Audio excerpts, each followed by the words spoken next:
Every corridor, every corner, every ward. Every inch of Brookdale Hospital Medical Center in Brooklyn now inundated with those suffering from COVID-19. What are you looking at on a daily basis? How difficult is this? Well, this is a war zone. It's a medical war zone. Every day I come in, what I see on a daily basis is pain, despair, suffering, and healthcare disparities. Through Sunday afternoon, Brookdale said it had at least 100 confirmed cases of COVID-19 with nearly 80 awaiting confirmation. More than 20 people have died so far from the disease. On top of its normal emergency flow, coronavirus is pushing the hospital to the max. We are scared too. We're fighting for your lives and we're fighting for our own lives. We're trying to keep our head above water and not drown. Doctors, nurses, even those keeping the floors clean, face a rising tide, uncertain how long it will rise, unsure this coronavirus won't sicken them as they struggle to stay a step ahead. What do you need right now? We need prayer, we need support, we need gowns, we need gloves, we need masks, we need more vents, we need more medical space. We need psychosocial support as well. It's not easy coming here when you know that what you're getting ready to face. The deaths here keep coming. While filming, another victim of COVID-19 was moved to the hospital's temporary morgue, a refrigerated semi-trailer parked out back. The hospital's regular morgue filled to capacity. How much room do you have in your morgue? Usually we have around 20 plus bodies that we can fit comfortably. And you've gone over that? Going over that, and the state has been gracious enough to bring us apparatus to help keep families and keep the bodies in comfortable areas because we didn't want bodies piled on top of each other. Brookdale needs more of everything. Today, Edwards said the hospital has 370 beds. They'd like to add more, many more. 2 weeks ago, this was the pediatric emergency room. Now it's dedicated to victims of COVID-19. Plastic tarp taped to the ceiling, offering some protection and a bit of privacy. The intensive care unit filled nearly to capacity and sealed, so fewer doors and less traffic than usual comes and goes. This window is the only place where family members can watch their loved one inside the unit as they chat with them via cell phone. It's sometimes as close as they can get as COVID-19 takes another life.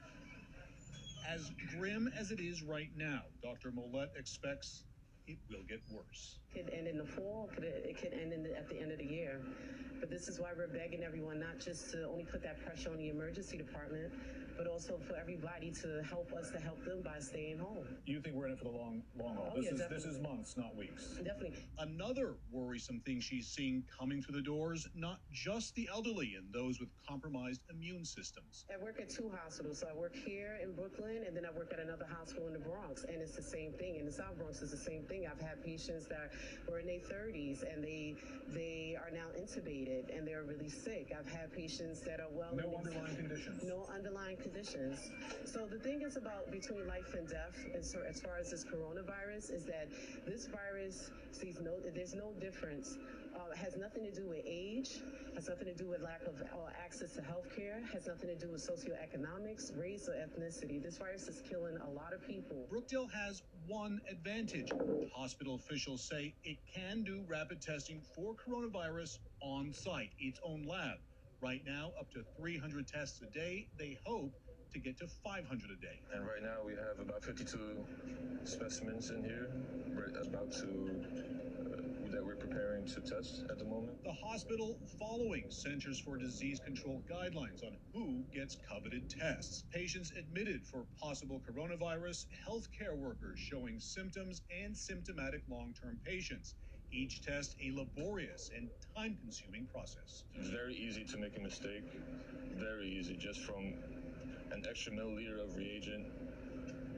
Adding it to the machine can mess up the entire batch, all the 52 specimens. We would have to start all over from the beginning. ER doctors are used to stress. Dr. Mollette says she has never experienced anything like this. I don't really sleep that well at night. I worried about my family. I worry about my safety. I worry about my colleagues. I worry about how the shift is going to be the next time I come. I worry about if a family member is going to come and be a patient as well or fall victim to the coronavirus. I worry about a lot of things.